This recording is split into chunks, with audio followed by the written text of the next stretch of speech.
तौर पे नजर आता है कि उमर अब्दुल्ला जी को अपनी सीटें हारती दिख रही हैं, इसलिए वो वापस अफजल गुरु को याद कर रहे हैं।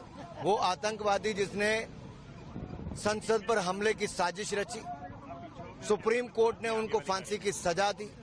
ऐसी कौन सी मजबूरी है कि कांग्रेस और नेशनल कॉन्फ्रेंस को अफजल गुरु को याद करना जरूरी है। स्पष्ट दिखता है कि चुनाव हार रहे हैं, तो ये इस तरह के पीएसए को हटाने का काम भी बात कर रहे हैं, जिसका मतलब उपद्रवियों को छोड़ना है, दंगइयों को छोड़ना है, नशा बेचने वालों को छोड़ना है, पथराबाज करने वालों को छोड़ना है। ये स्पष्ट दिखता है कि ये जम्मू कश्मीर को वापस पिछड़ा करना चाहते हैं, यहाँ विकास रुकवाना चाहते हैं, यहाँ पथराव शुरू करवाना चाहते हैं। ये आफती पार्टियां हैं, आफत फैलाने वाली पार्टियां। वो 2 सीटों पे लड़ रहे हैं, किस तरह से देखते हैं ऐसे 2 सीटों पे लड़ना और कह रहे हैं कि देखिए, जो पहले चुनाव कर रहे हैं बीजेपी, जो पहले चुनाव ही नहीं लड़ना चाहते थे तो दिखता था कि हार रहे हैं। जब चुनाव लड़ा तो अब 2 सीटों पर लड़ना चाहते हैं और 2 सीटों के साथ अब आतंकवादियों का समर्थन करने की बात करते हैं। ये स्पष्ट दिखता है उमर अब्दुल्ला जी की दोनों सीटों से बड़ी हार होगी, लेकिन साथ ही साथ नेशनल कॉन्फ्रेंस और कांग्रेस की भी बड़ी हार होगी।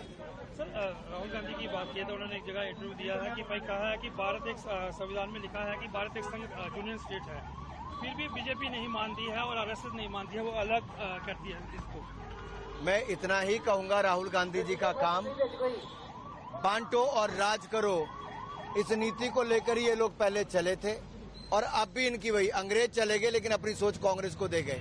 ये आज कभी जाति कभी धर्म के नाम पर देश को बांटना चाहते हैं, कभी क्षेत्र के नाम पे बांटना चाहते हैं। ये कांग्रेस की रणनीति है, देश के बाहर जाओ और भारत को बदनाम करो। राहुल गांधी जब भी देश से बाहर गए भारत को बदनाम करने का काम ही किया। कभी सिखों को बदनाम करते हैं, कभी महिलाओं को बदनाम करते हैं, कहीं राष्ट्रीय स्वयंसेवक संघ जैसी दुनिया के सबसे बड़ी स्वयंसेवी संस्था को बदनाम करने का काम कर रहे हैं। इससे पता चलता है कि वो हताश और निराश है, तीसरी बार चुनाव हार चुके हैं, उनकी जमीन खिसक चुकी है।